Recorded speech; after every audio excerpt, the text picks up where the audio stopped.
BrainyBuyer.com presents another rapid-fire showdown. We crunch the specs, you make the call. Subscribing is the easiest way to keep this channel independent and data-driven. So I'm looking at two propane grills, the Nexgrill Deluxe 2-burner and the Weber Spirit 2E-310. What do you think? Okay, both are propane grills, but there are some key differences. The Nexgrill has a smaller cooking area, 401 square inches, while the Weber boasts a larger 529 square inches. That's a fair amount more space. Yeah, I noticed that. I suppose it depends on how many people I'm usually cooking for. The Nexgrill has 28,000 BTUs of heat output, and the Weber has 30,000. Is that a big difference? Not massive, but the Weber's 3 burners versus the Nexgrill's 2 probably contribute to more even heat distribution across that larger surface area. The Weber also has porcelain enameled cast iron grates, which people seem to really like. The Nexgrill also has porcelain-coated cast iron grates. What about size? The Nexgrill seems a bit smaller overall. You're right.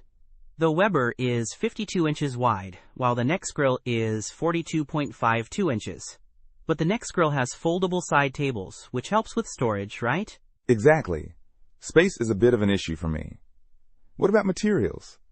The Nexgrill is stainless steel and porcelain-coated steel. The Weber is porcelain enameled cast iron and stainless steel, so pretty comparable there. The Weber is heavier, though, at 109 pounds compared to the Nexgrill's 70.11 pounds. Weight isn't a huge deal for me. One thing to consider is the number of reviews and ratings.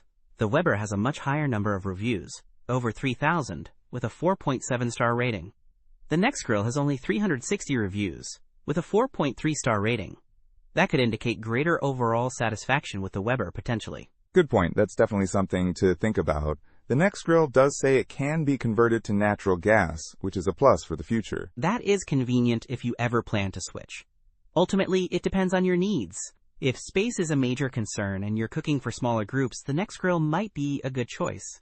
But if you need more cooking space and value a well-established brand with lots of positive reviews, the Weber seems like the better investment. Don't miss out on our next in-depth review to help you make smarter purchasing decisions. Hit that subscribe button and the notification bell so you're always in the know.